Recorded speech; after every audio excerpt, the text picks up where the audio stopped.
আসসালামু আলাইকুম। হঠাৎ করে বৃষ্টি শুরু হয়ে গেল। আর আমি এখন যে জায়গাটাতে আছি এই জায়গাটা হচ্ছে ফ্লাইওভারের নিচে ইউটার্নের জায়গা।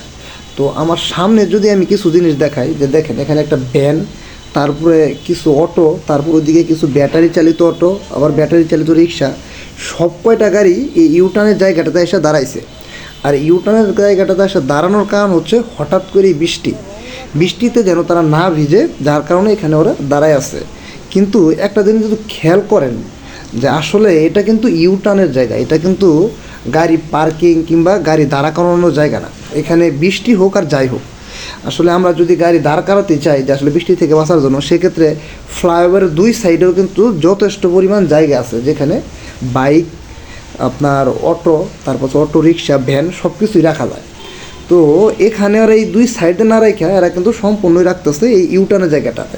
তো এই দিক দিয়ে যদি আপনাদের আরেকটা জিনিস দেখাই, দেখেন এই যে একটা পিক আপ, তারপর একটা অটো, তারপর ওই দিকে আরও কিছু অটো। তো এইদিকে মোটামুটি দুই সাইড দিয়ে অটো, ভ্যান, রিক্সা, তারপরে ব্যাটারি চালিত রিক্সা সব কয়টাই এখানে এসে একদম জড়ো হয়ে গেছে।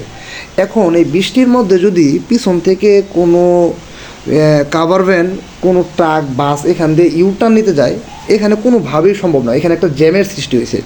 তো আমরা যদি এভাবে বৃষ্টির মধ্যে যদি এই ইউটার্নের জায়গাগুলো যদি বন্ধ করে রাখি, তাহলে তো গাড়ি জ্যাম বাজবে, এটাই স্বাভাবিক। এটা আসলে জ্যাম ছোটানো কোনোভাবেই সম্ভব না যদি আমার এই জায়গাগুলো আমরা নিজে থেকে সংশোধন না হই। আর এই অটোরগুলোর কথা যদি বলি, আসলে দেখেন মানে এদের বিবেক কতটুকু আর এদের লজিক কতটুকু। তো আপনাদের যদি আমি দেখাই, যে আমিও কিন্তু ব্রিজের নিচেই বাইকটা পার্কিং করছি, আর এদেরকে দেখেন, এদের শেষ আশ্রয় যেন এই ইউটার্নের জায়গাতেই। আমাদের এই জায়গাগুলো থেকে বেরিয়ে আসতে হবে এবং নিজ নিজ জায়গা থেকে সচেতন হতে হবে, তাহলেই ঢাকা শহরে যানজট কমবে।